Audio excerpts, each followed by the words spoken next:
जय हिंद दोस्तों। मैं आभास मिश्रा आज आपके साथ नया चैप्टर नया कॉन्सेप्ट स्टार्ट करने जा रहा हूं, जो कि है क्या, डायरेक्शन टेस्ट। तो ये शुरू करने से पहले आप मुझे बताइए कि आपको मेरी आवाज़ अच्छे से सुनाई दे रही है और क्या स्क्रीन आपको एकदम अच्छे से दिखाई दे रही है। बढ़िया। तो अब इसके साथ हम लोग नया चैप्टर शुरू करते हैं। तो डायरेक्शन टेस्ट बाकी पिछले दो चैप्टर्स की तरह उतना टफ तो नहीं है, लेकिन हल्का सा, मतलब उनके कंपैरिजन में मैं बोलूँगा कि 2% कॉम्प्लेक्स होगा। क्यों?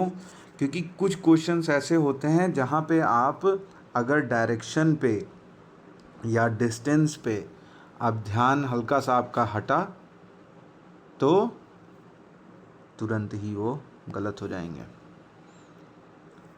हम लोग इसमें कहावत सुनते आए हैं ना, ध्यान हट, क्या बोलते हैं उसको, ध्यान हटा दुर्घटना घटा, ऐसा ही कुछ होता है ना। वो नज़र हटी दुर्घटना घटी, है ना। बहुत बढ़िया आस्था बेटा, तुमने सही बात बोला। वो क्या होता है, नज़र हटी और दुर्घटना घटी।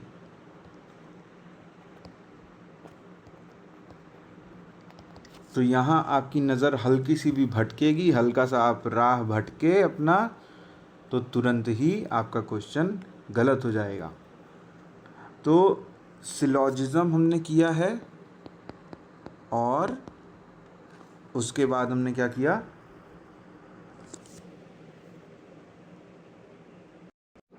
ब्लड रिलेशन हमने किया।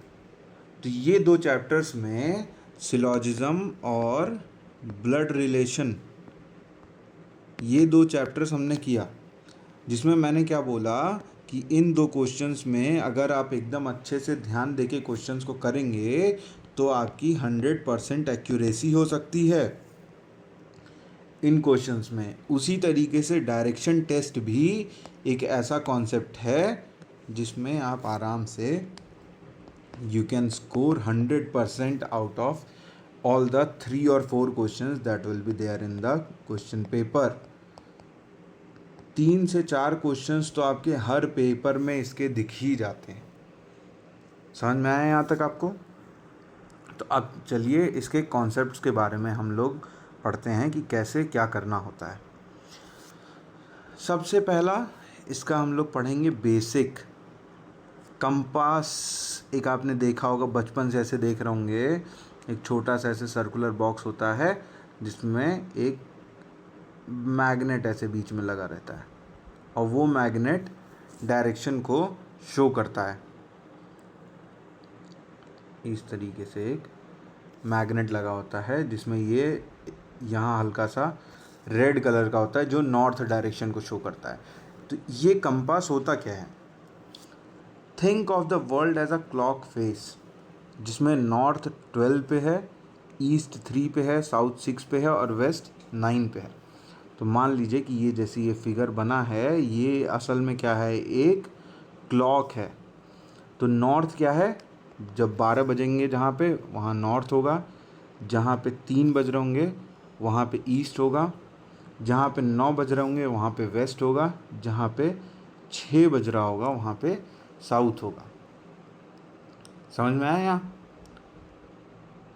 इसी तरीके से आप खुद को भी वहाँ खड़े होके इमेजिन कर सकते हैं कि आप मान लीजिए कि आप यहाँ पे you are standing this side, और हमें पता है ना कि the sun rises from the east, sun rises from the east and sets in the west. तो आप अगर सन की तरफ फेस कर रहे हैं, जहाँ पे आपको सन दिख रहा है सामने, तो that is the east direction. और ये आप ऐसे लेफ्ट हैंड पे आप देखेंगे, this is your left hand and this will be your right hand. तो आपके फेस पे, फेस के फ्रंट पे आपके क्या होगा, आपके फ्रंट पे होगा सन, तो फ्रंट पे आपके हो जाएगा ईस्ट डायरेक्शन, लेफ्ट हैंड पे हो जाएगा नॉर्थ डायरेक्शन, राइट हैंड पे हो जाएगा साउथ डायरेक्शन, और आपके बैक पे क्या हो जाएगा, वेस्ट डायरेक्शन। इतना समझ में आया? तो ये जो 4 डायरेक्शंस अभी हमने पढ़ा, जो अभी हमने देखा ये 4 डायरेक्शंस, तो इनको बोला जाता है मेन डायरेक्शंस या फिर कार्डिनल डायरेक्शंस। ठीक, 4 डायरेक्शंस मेन कौन से हैं? North, south, east, west. तो ऊपर के साइड जो भी डायरेक्शन होती है वो नॉर्थ डायरेक्शन होती है, डाउन साउथ डायरेक्शन होता है, राइट ईस्ट डायरेक्शन होता है, लेफ्ट वेस्ट डायरेक्शन होता है। But this is only in the map. ये जो है ना, ये किसी मैप के लिए, जब आप मैपिंग करेंगे इस तरीके से, जैसे ये डायग्राम बना हुआ है, जब आप इस डायग्राम के तरीके से बनाएंगे तब। बट अगर आप अपने आप को उस जगह पे खड़ा करके देखेंगे, if you are standing over here, तो आपके सामने जो डायरेक्शन होगा, मतलब आप फेस करेंगे जब सन को, when you will be facing the sun, तो उस केस में डायरेक्शन ईस्ट हो जाएगा, और आपके लेफ्ट हैंड पे नॉर्थ, राइट हैंड पे साउथ, और आपके बैक साइड पे वेस्ट डायरेक्शन होगा। उसी तरीके से कुछ कार्डिनल डायरेक्शंस डायगनल्स पे भी होते हैं, जो कि बीच बीच में डायगनल, अगर हम यहाँ पे इस डायग्राम में डायगनल बना दें तो वहाँ जो डायरेक्शंस आएंगी उसको हम लोग डायगनल डायरेक्शंस बोलते हैं। जैसे कि नॉर्थ ईस्ट, जब नॉर्थ और ईस्ट के बीच में कोई डायरेक्शन आएगा उसको बोला जाएगा north east. North west, north और वेस्ट के बीचों बीच में जो डायरेक्शन आएगी, साउथ और वेस्ट के बीच में साउथ वेस्ट, साउथ और ईस्ट के बीच में साउथ ईस्ट डायरेक्शन। समझ में आया यहाँ तक? किसी को कोई दिक्कत? बढ़िया। अब इसमें एक, यही देखो यहाँ पे ट्रिक लिखी हुई है एक, face north, your left is west, right is east. 90 degree आप रोटेट करेंगे तो now south, your new left is east. तो ये आप अपनी आँखों को बंद करके ये चीज़ को विजुलाइज भी कर सकते हैं कि अगर किसी डायग्राम में, अगर यही डायग्राम हम देखें, अगर आप यहाँ अभी आप नॉर्थ साइड पे देख रहे हैं, ठीक, और उसके बाद जब आप पूरी तरीके से रोटेट करते हैं 180 डिग्री साउथ डायरेक्शन में, जब आप फेस करने लगेंगे तो हर चीज़ का डायरेक्शन चेंज होने लगेगा। सन एंड शैडो, तो यही है ये जो सन वाला हमने यहाँ बताया आपको, कि अगर आप खुद को विजुलाइज करेंगे कि sun will be always your silent guide. क्यों? क्योंकि सन तो हमेशा दिखेगा ही आसमान में, सन तो कहीं जा नहीं रहा है, और शैडो जो होगा वो हमेशा पॉइंट अपोजिट डायरेक्शन दिखाएगा सन का। तो इसको यूज़ करते हुए आप हर क्वेश्चन को सॉल्व कर सकते हैं। क्यों? क्योंकि सन हमेशा ईस्ट डायरेक्शन में रहता है और शैडो हमेशा वेस्ट डायरेक्शन में होती है। तो अगर आप ईस्ट फेस कर रहे होंगे तो शैडो आपके पीछे जाएगी, मतलब वेस्ट डायरेक्शन होगा। इन केस अगर क्वेश्चन में ये लिखा है that you are facing the sun, और अगर आप सन को नॉर्थ डायरेक्शन में, सन की बजाय आप नॉर्थ डायरेक्शन में फेस कर रहे हैं, तो शैडो आपके लेफ्ट पे होगा। मान लीजिए कि you are a person standing over here, अभी आप अगर ईस्ट डायरेक्शन में फेस कर रहे हैं तो शैडो आपकी वेस्ट डायरेक्शन में होगी, नॉर्थ और साउथ आपके लेफ्ट और राइट हैंड पे होंगे। बट अगर you are a person B who is facing in the north direction, तो उस केस में पीछे आपके साउथ डायरेक्शन होगा और ईस्ट जो है आपके राइट हैंड पे और वेस्ट आपके लेफ्ट हैंड पे होगा। अगर आप साउथ फेस करेंगे तो शैडो आपके राइट पे बनेगा, वेस्ट साइड में। सनसेट अगर इवनिंग का टाइम है तो सन, हमको पता है कि इवनिंग के टाइम पे sun is in the west direction और शैडो उसके ईस्ट डायरेक्शन में होता है। तो अब अगर you are facing in the west direction, ठीक, मतलब सन को अगर आप फेस कर रहे हैं और सन आपके वेस्ट में है, तो आपके पीछे क्या होगा? ईस्ट डायरेक्शन होगा। और अगर इस तरीके से है तो आपके राइट हैंड साइड पे नॉर्थ हो जाएगा, है ना, और आपके लेफ्ट हैंड साइड पे साउथ डायरेक्शन हो जाएगा। समझ में आया यहाँ तक सबको? नून टाइम पे आपको अगर सन ओवरहेड है तो कोई शैडो दिखेगा ही नहीं। अगर किसी क्वेश्चन में ऐसा मेंशन कर दिया कि that you are standing at some point at 12 o'clock in the noon, तो उस केस में आपकी कोई शैडो बनेगी ही नहीं। क्यों नहीं बनेगी? क्योंकि सन जो है वो एकदम ओवरहेड होता है, मतलब सर पे होता है, और उस टाइम पे कोई शैडो बनती नहीं है। अब इसी में एक हैक और मैंने लिख दिया है कि आप खुद को एक ट्री की तरह भी इमेजिन कर सकते हो, जहाँ पे आप खड़े हो और आपकी जो शैडो है वो आर्म्स की तरह वहाँ पे एक तरीके से आप इमेजिन कर सकते हो, और जिधर भी सन होगा उसी के अपोजिट साइड आपका शैडो होगा। ठीक, शैडो उसके जस्ट अपोजिट साइड में होगा। कुछ गोल्डन रूल्स क्या हैं इन डायरेक्शन टेस्ट के क्वेश्चन को सॉल्व करने के लिए? सबसे पहले, जैसे मैंने ब्लड रिलेशन में बताया था कि डायग्राम इज द की।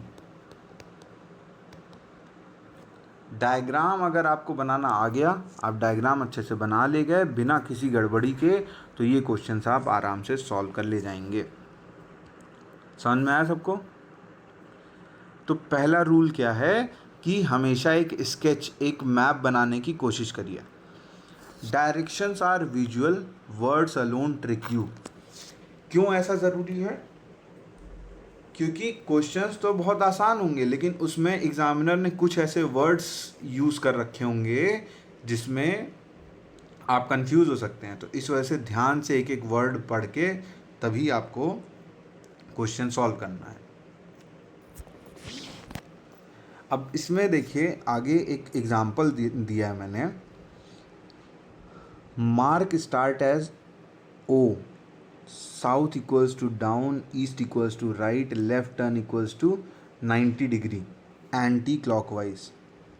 ठीक, अगर वॉक कर रहे हैं तब क्या होगा कि किसी जगह से अगर आप शुरू कर रहे हैं, मान लीजिए ये पॉइंट है, तो उस पॉइंट को अनटिल एंड अनलेस क्वेश्चन में कोई स्पेसिफिक नाम नहीं दिया है तो उसको आप हमेशा ओ, ओरिजिन के लिए यूज़ करेंगे। अगर बोला गया that the person moves down, मतलब क्या? वो साउथ डायरेक्शन में मूव कर रहा है।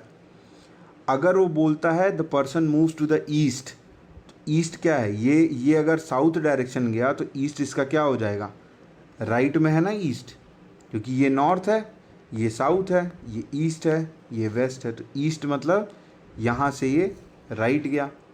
फिर बोलता कि उसने फिर से लेफ़्ट टर्न लिया 90 डिग्री का, तो अब 90 डिग्री पे एक लेफ़्ट टर्न ले लेगा ऐसे।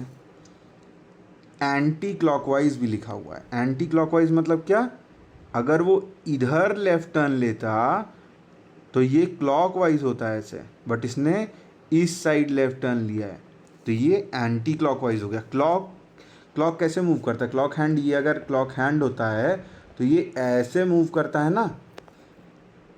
क्यों? ये क्लॉक हैंड ऐसे मूव करता है। फिर से बना देते हैं इसको कि ये एक क्लॉक हैंड है आपका और ये इस तरीके से मूव करता है ना। ये नहीं ना कि 12 से 11 पे जाता है, 11 से 12 पे जाता है, 12 से 1 पे जाता है। ये 1 2 3 4 5 6 7 8 9 10 11 और 12 ऐसे मूव करता है ना, तो ये क्लॉकवाइज है। यहीं अगर इसका अपोजिट मूव कराएंगे तो फिर वो हो जाएगा एंटी क्लॉकवाइज। समझ में आया? अब इसका एक एग्जांपल देखते हैं। Rohit moved 40 metre south, left 30 metre, then it will be a triangle. तो उससे हमको डायरेक्शन निकालना है कि फाइनल डायरेक्शन इनका बना क्या। तो रोहित ने क्या किया, ये उसका एक पॉइंट था जिसको हमने ओ माना। उसके बाद वो 40 मीटर साउथ गया, ये ध्यान देना है, और उसके बाद वो लेफ़्ट मुड़ गया 30 मीटर। अब उसके ओरिजिन से ये बी पॉइंट तक जहाँ वो चला उसको हमको डिस्टेंस बताना है। तो बचपन से एक थ्योरम पढ़ते आए हम लोग, पाइथागोरस थ्योरम, जिसमें ट्राइंगल अगर, क्योंकि ये तो 90 डिग्री का साइन है ना, तो 90 डिग्री राइट एंगल ट्राइंगल में ये साइड इस साइड मतलब इस साइड के स्क्वायर का इस साइड के स्क्वायर से अगर जोड़ेंगे तो हाइपोटेन्यूज के स्क्वायर के बराबर होता है। तो ये जो डायरेक्ट डिस्टेंस है ये इन्होंने निकाल दिया क्या, 40 स्क्वायर प्लस 30 स्क्वायर का अंडर रूट, जो कि होता है 50 मीटर।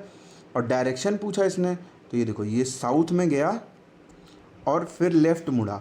तो अगर ये ईस्ट है और ये साउथ है तो उसके बीच में ये क्या होगा, बी कहाँ पे पॉइंट होगा, साउथ ईस्ट में। तो इसलिए ये एस ई लिखा है, जिसका मतलब क्या है, साउथ ईस्ट।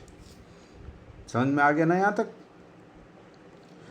अगर जो है आप स्केच बनाने के लिए आपके पास कोई पेपर नहीं है तो अपना हाथ यूज़ करिए, जिसमें थंब आपका नॉर्थ हो जाएगा, फिंगर्स आपके पास हो जाएंगे, जिसकी वजह से थोड़ा सा टाइम भी बच जाएगा और 80% ऑफ द क्वेश्चंस ये वाले सॉल्व हो जाएंगे। समझ में आया? बढ़िया। आगे अब रूल 2 पे बढ़ते हैं हम लोग। रूल 2 क्या है, कहता है track your facing direction religiously, turns are relative, left right depends on where you are facing not the map. Left right किस पे डिपेंड करता है कि आप किधर फेस कर रहे हैं। अगर आपने यहाँ ओरिजिन से स्टार्ट किया और आप साउथ की तरफ जाते हैं, ठीक, और आप साउथ की तरफ फेस कर रहे हैं और अब आपको लेफ़्ट लेना है, तो आपका लेफ़्ट इधर जाएगा, ठीक, ना कि जो असल में अभी आप बैठे हुए हैं उसका लेफ़्ट, आपका लेफ़्ट हैंड नहीं, आपका पर्सन, आपका ऑब्जेक्ट जो क्वेश्चन में है वो किधर फेस कर रहा है उसके लेफ़्ट पे जाने की बात हो रही है।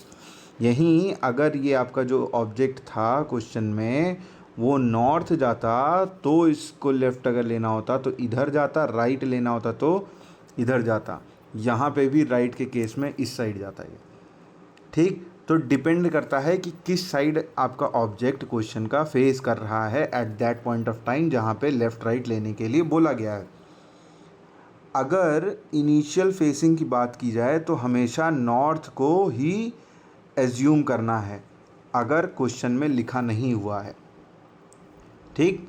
और राइट अगर बोला जाए तो क्लॉकवाइज 90 डिग्री, लेफ़्ट बोला जाए तो एंटी क्लॉकवाइज 90 डिग्री होता है। जैसे कि अगर आप नॉर्थ फेस कर रहे हैं तो राइट टर्न मतलब ईस्ट फेस हो जाएगा। यहाँ नॉर्थ फेस आप कर रहे थे, ये नॉर्थ आप चले और राइट टर्न लेने के लिए ईस्ट साइड बढ़ जाएंगे, और लेफ़्ट ले रहे हैं अगर तो फिर से आप नॉर्थ साइड में बढ़ने लगेंगे, ठीक। Whisper what am I facing now, हर मोड़ पे आपको अपने आप से सवाल पूछना है कि अभी हम किस डायरेक्शन में फेस कर रहे हैं। जैसे कि अगर दिया है जयंत 15 मीटर वेस्ट चल रहा है, फिर लेफ़्ट ले ले रहा है 20 मीटर और 32 मीटर नॉर्थ ऑफ एक्स पे वो एंड कर रहा है। तो जयंत ने अगर जे यहाँ पे था और अनस्पेसिफाइड है कि वो किस साइड फेस कर रहा है, तो जयंत यहाँ पे अगर खड़ा है नॉर्थ फेसिंग था बट इसको वेस्ट साइड पे चलाया इन्होंने 15 मीटर के लिए, 15 मीटर चलाइए वेस्ट पे, और उसके बाद यहाँ से इसने लेफ़्ट टर्न लिया, ये इस साइड फेस कर रहा है। तो आपको देखना है कि ये लेफ़्ट कैसे जाएगा। अब ये यहाँ से लेफ़्ट नीचे की तरफ चला जाएगा और 20 मीटर्स ये इधर बढ़ जाएगा, तो ये अभी साउथ डायरेक्शन में फेस कर रहा होगा। समझ में आया सबको? और अगर एंड्स ये लिखा है 32 मीटर नॉर्थ ऑफ एक्स, मतलब क्या, ये अभी भी कोई एक एक्स पॉइंट है जिससे 32 मीटर नॉर्थ डायरेक्शन में अभी भी ये खड़ा है। समझ में आया सबको? बढ़िया। अब हम लोग बढ़ते हैं रूल नंबर 3 की तरफ, जिसमें बोला गया है harness the sun shadow, east rise west fall. तो ये हम लोगों ने वही चीज़ जो अभी ऊपर पढ़ा था वही फिर से रिपीट कर दिया गया है कि जो शैडो होगा वो हमेशा सन के अपोजिट में करेगा। सन अगर ईस्ट में है तो वेस्ट शैडो बनेगा, अगर इवनिंग का टाइम है तो वेस्ट में सन होगा और ईस्ट में शैडो, और नून में कोई शैडो नहीं बनेगा, ठीक। फिर रूल नंबर 4, रूल नंबर 4 जो है कहता है calculate net displacement not the total path, straight line wins. जैसे कि ऊपर हमने क्वेश्चन में क्या लिखा था, वो ऐसे गया फिर ऐसे गया, तो हमको ये वाली डायरेक्शन ये वाला डिस्प्लेसमेंट निकालना है। कितना वो टोटल चला ये नहीं निकालना है हमको, ये जो डायरेक्शन है ये जितना ये चला ये चीज़ को हमें नहीं कैलकुलेट करना है। हमें कैलकुलेट क्या करना है, जो डायरेक्ट स्ट्रेट पाथ होगी ये डिस्टेंस बताती है किन्हीं भी दो पॉइंट्स के बीच में, until and unless question mentions कि वो कितना पाथ उसने ट्रेवल किया। अगर क्वेश्चन ये मेंशन करता है कि कितना पाथ ट्रेवल किया तो आपको ए बी सी बताना होगा पूरा डिस्टेंस। लेकिन अगर वो ये पूछता है कि कितना डिस्प्लेसमेंट, क्या डिस्टेंस है ए और सी के बीच में, तो आपको सीधे ए सी का डिस्टेंस बता देना है यूजिंग पाइथागोरस थ्योरम, जिसमें distance equals to A B square plus A C square. तो A C square is equals to A B square plus B C square, जो कि ये स्क्वायर यहाँ से हटाएंगे तो इधर जाके अंडर रूट में कन्वर्ट हो जाता है। समझ में आया सबको?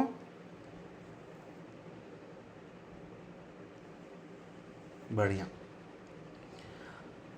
अब इन्होंने एक एग्जाम्पल यहाँ पे लिखा है। एग्जाम्पल क्या है, positive for north east, negative for south west. मतलब क्या, ये जो वैल्यू आएगी ये वैल्यू की बात हो रही कि अगर नॉर्थ या ईस्ट की बात होगी तो पॉजिटिव वैल्यू आएगी, नेगेटिव आएगी कब, अगर साउथ और वेस्ट की बात हो रही होगी। क्यों?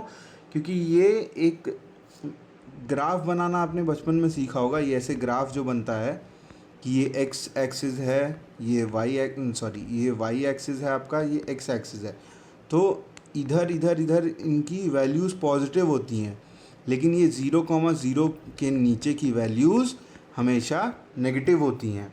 तो इसीलिए बोल रहा है कि ये नॉर्थ और ईस्ट डायरेक्शन में इसकी वैल्यू जो भी निकलेगी इस डायरेक्शन की वो हमेशा पॉजिटिव होगी, लेकिन अगर इधर कोई भी मूवमेंट होगा तो उनकी वैल्यूज़ नेगेटिव होंगी। बट ये इस टाइप का ऐसा आपके एग्ज़ाम्स में आता नहीं है, ये मैंने बस एक बताने के लिए आपको लिख दिया था यहाँ पे कि आपको बस एक बार समझा दिया जाएगा। Decode symbols and relations like a code breaker, east of equals to right shift. मतलब क्या हुआ, अगर पोजीशन पे क्वेश्चंस आते हैं जो कि वर्ड्स के फॉर्म में लिखे हों तो उनको कैसे सॉल्व किया जाएगा। जैसे कि लिखा है A is east of B, मतलब क्या हुआ, A is east of B क्या है, बी यहाँ खड़ा होगा और उसके ईस्ट में खड़ा है ए। समझ में आया?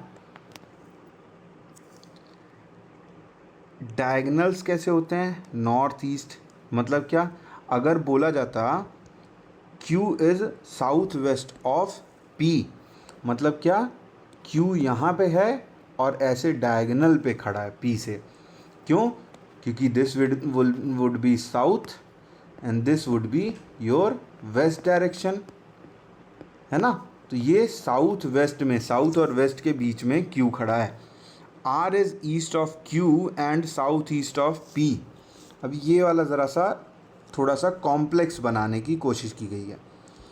R is east of Q, मतलब क्या, यहाँ पे कहीं Q खड़ा है, उसके ईस्ट में कौन खड़ा है, R। फिर बोला कि R साउथ ईस्ट में है P के, तो ये यहाँ पे साउथ होगा। अगर P यहाँ कहीं खड़ा होगा तो उसके साउथ ईस्ट में ऐसे नीचे के साइड पे R खड़ा होगा, तो ये आ जाएगी R की पोजीशन। और यहीं अगर पूछ लिया कि Q किस डायरेक्शन में है विद रिस्पेक्ट टू P, तो P के रिस्पेक्ट में ये भी, तो अभी ये पूरा ईस्ट में तो गया नहीं।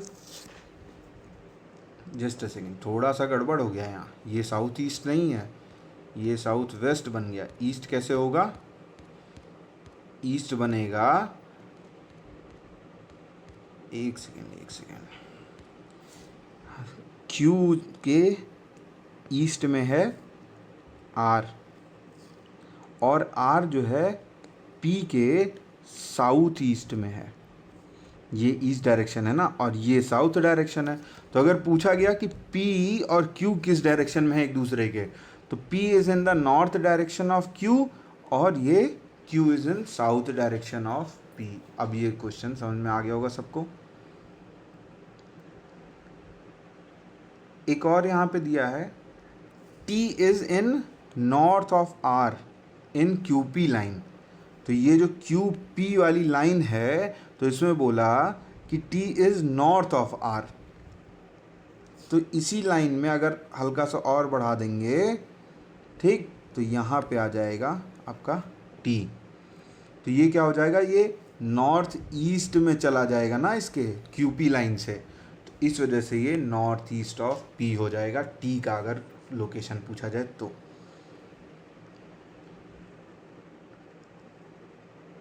अब अगले में दिया है कि सिंबल के बेसिस पे अगर दे दिया गया कि percentage is for east, minus is for west, plus is for north, X is for south, तो आप कैसे क्वेश्चन को सॉल्व करेंगे? तो उसके लिए आपको क्या करना होगा, अब इसको डिकोड पूरा करना आपको सीखना होगा। डिकोड क्या मतलब, ये चीज़ को, ये कोडिंग को आपको दिमाग में रखते हुए तब आपको क्वेश्चन सॉल्व करना है। अब जैसे इसने बोला क्या, इसको हम यहाँ पे नीचे अलग से लिख लेते हैं, L% K plus S minus H। अब इसको सॉल्व करेंगे जब हम, तो ये कोडिंग को ध्यान में रखते हुए, L is east of K।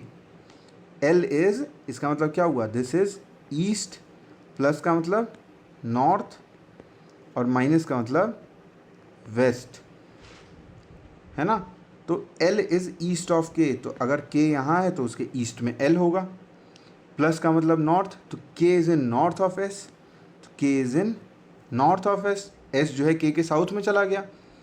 फिर बोला S is to the west of H, तो H इधर कहीं पे हो जाएगा। अब फिर इसके बाद पूछता क्या है कि H और K में रिलेशन क्या बताना है। तो K अगर यहाँ है, उसके साउथ में S है, और ये इसके बीच में है, ठीक।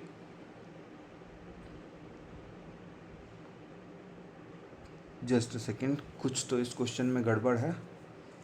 H is south west of K नहीं, H is south east of K, ये यहाँ पे गलत हो गया है।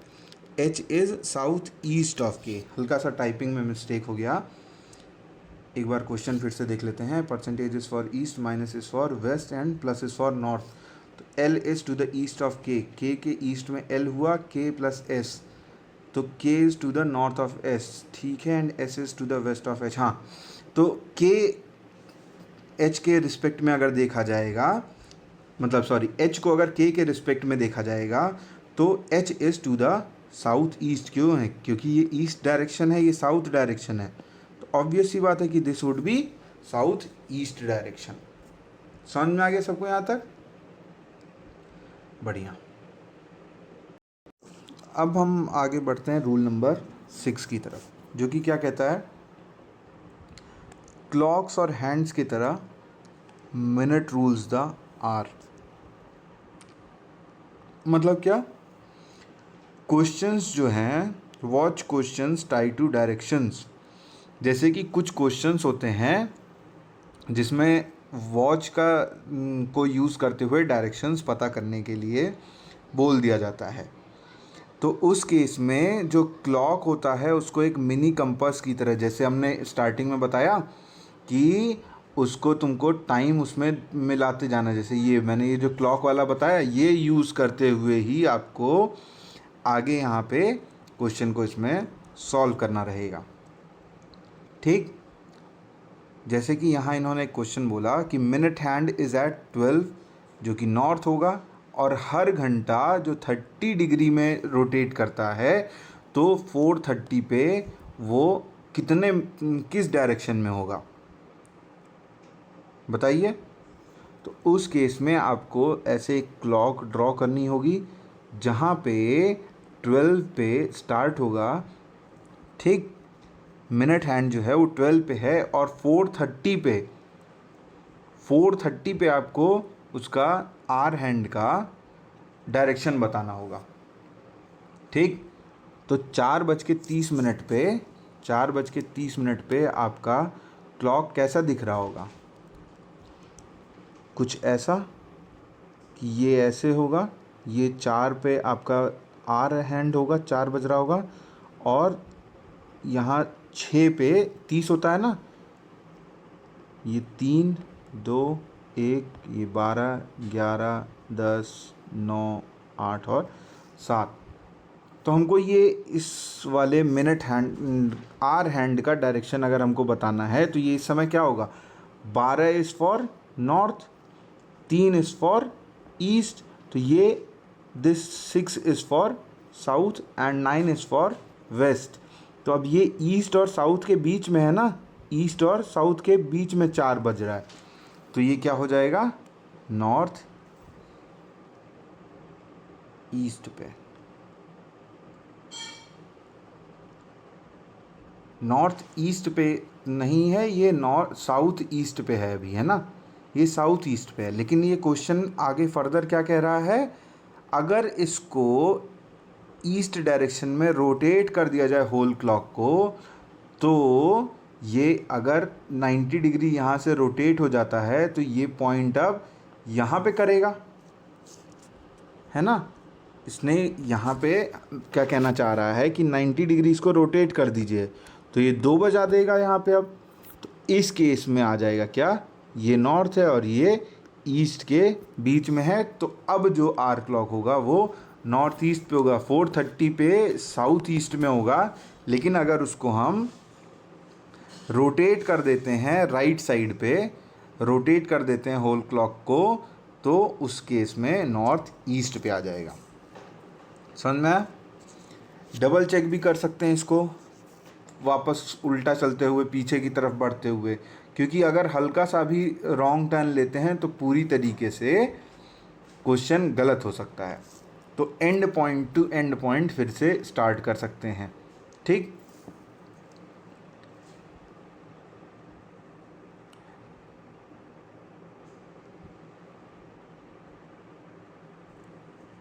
चलिए इसको अब आगे हम लोग क्वेश्चंस की तरफ बढ़ते हैं कि कैसे आप क्वेश्चंस को सॉल्व करेंगे। वॉकिंग या टर्निंग पाथ्स वाले अगर क्वेश्चंस होंगे तो उसी तरीके से आप रिपीट करते जाइएगा, जो स्टेटमेंट होगा उसको रिपीट करेंगे लेफ़्ट राइट पे, और फिर आप फाइनल स्पॉट को ढूंढेंगे। Rohit walks 40 metre south, then turns left and moves 30 metre to the east.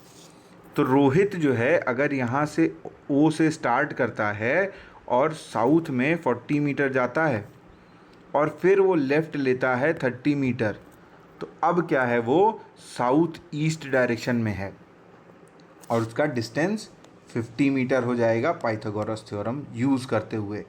तो कोऑर्डिनेट्स नॉर्थ, वाई और एक्स को यूज़ करते हुए भी आप उसको सॉल्व कर सकते हैं और पाइथागोरस थ्योरम से स्ट्रेट लाइन डिस्टेंस निकाल सकते हैं। Shortest path back home, shortest path back home क्या होगा, ये शॉर्टेस्ट पाथ हो जाएगा ना। क्यों? क्योंकि ऐसे तो इसको 40 30 70 मीटर लगता, लेकिन अगर पाइथागोरस लगाते हुए शॉर्टेस्ट पाथ निकालेंगे तो उसको सिर्फ 50 मीटर लगेगा। तो जिग जैग के चलते चलते भी जो डायरेक्ट रूट दिखाएगा कि मान लो ऐसे गए ऐसे गए ऐसे गए ऐसे गए ऐसे गए, तो इस पॉइंट से इस पॉइंट के बीच में जो ये डायरेक्ट डिस्टेंस होगी, यही उसका शॉर्टेस्ट डिस्टेंस आंसर होगा। समझ में आया? जैसे कि यहाँ पे ये शॉर्टेस्ट डिस्टेंस 5 था, उसी तरीके से यहाँ इन्होंने इस क्वेश्चन में एग्जांपल दिया है कि 4 मीटर ऐसे चला, 4 किलोमीटर ईस्ट गया, ठीक। एक सेकेंड, सुरेश जो है, सुरेश 4 किलोमीटर इस तरीके से ईस्ट गया और उसके बाद राइट ले लिया उसने 3 किलोमीटर। तो अब ये दोनों जो होगा, ये शॉर्टेस्ट डिस्टेंस जो है 4 और 3 मिला के आ जाएगा क्या, 5 किलोमीटर। तो ये सब जो विंडी पाथ वगैरह होगा, इससे मतलब हमको नहीं होगा कि कैसे वो क्या चल रहा है, वो सब को इग्नोर करते हुए हमको सिर्फ नेट डिस्प्लेसमेंट के बारे में बता देना है, और ये हमेशा एक स्ट्रेट लाइन होगी, ठीक। ये जिगजैग पाथ इन सब से हमको मतलब नहीं है। अगर शॉर्टेस्ट डिस्टेंस बताना होगा तो उस केस में यही एक स्ट्रेट लाइन होगी। शैडो फेस पजल्स, जिसमें फेसिंग डायरेक्शन पे बताया जाता है कि अगर people they meet face to face and shadows gives hint, Juhi meets Lalli at sunrise and Lalli shadow is to Juhi's right. तो जूही किस डायरेक्शन में फेस करेगी, मतलब क्या कहना चाह रहा है, जूही इधर से आई, लल्ली इस साइड से आया और दोनों एक दूसरे को फेस टू फेस मिल रहे हैं। और फिर बोल रहा है कि जो लल्ली की शैडो है वो जूही के राइट साइड में है, इधर है शैडो। तो बताएगा कि जूही किस तरफ देख रही। तो अगर शैडो इस साइड पे है, ठीक, तो सन इस साइड होगा। सन अगर इस साइड है तो this would be east and this would be west. तो अगर ये वेस्ट है, ये ईस्ट है, तो ये नॉर्थ होगा and this would B south, है ना। जब ईस्ट, तो अब जूही किस साइड फेस कर रही है? अगर जूही के राइट में शैडो है तो Juhi would be facing in south direction, ठीक है। शैडो अगर राइट लेफ्ट में है तो मैच कर देना सन के अपोजिट से। सन यहाँ आएगा, सन के अपोजिट में आएगा। टाउन या रोड नेटवर्क्स अगर होंगे तो roads lead to places, find opposites and relations. तो उस केस में क्या होगा? एग्जाम्पल दिया, Hema walk south to the palace, opposite road equals to hospital, right equals to station, station opposite IT park. तो IT पार्क किस डायरेक्शन में है? हेमा के। मतलब इस क्वेश्चन में क्या कहना चाह रहा है कि हेमा एक पर्सन है जो कि यहाँ से चलना शुरू करती है और साउथ डायरेक्शन में जाती है। अब ये यहाँ खड़ी है, हेमा के जहाँ पे खड़ी है उसके अपोजिट रोड पे क्या है? हॉस्पिटल है, ठीक, अपोजिट रोड पे हॉस्पिटल है। और राइट साइड में उसके, ये यहाँ पे है और उसके राइट साइड में क्या है? स्टेशन है। फिर बोलता है स्टेशन के अपोजिट में IT पार्क है, स्टेशन के अपोजिट में IT पार्क है। तो अब इस केस में बताना है कि IT पार्क हेमा के किस साइड पे है।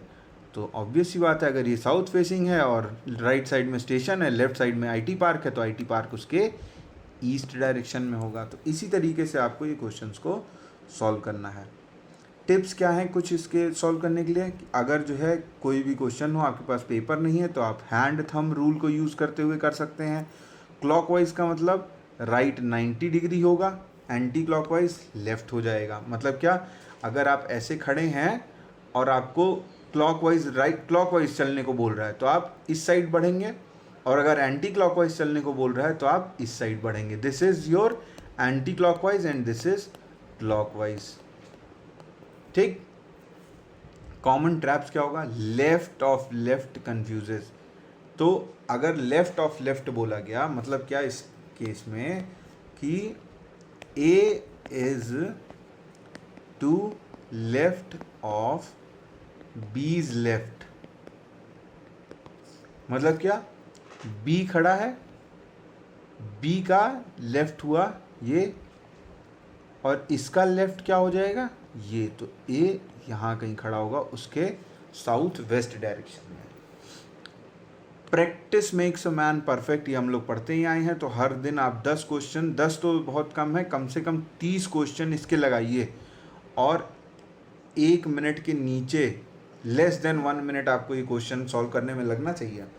क्यों? क्योंकि ऐसे 5-10 नंबर आपको आसानी से एग्ज़ाम में ये दिला सकता है। और सबसे बड़ी बात, आपको मैप्स यूज़ करने में, गूगल मैप्स यूज़ करने में कभी फिर दिक्कत नहीं होगी। तो इसी के साथ ये चैप्टर का कॉन्सेप्ट लेक्चर यहाँ पे ख़त्म होता है। कल मिलते हैं, इसी चैप्टर की कुछ क्वेश्चंस को कल हम सॉल्व करेंगे। बाकी एक शीट आपको अभी प्रोवाइड करा दी जाएगी जो आपको सॉल्व करना है, और उसके डाउट्स आप उनसे कमेंट सेक्शन में या फिर ग्रुप में पूछ सकते हैं। Thank you so much. जय हिंद दोस्तों।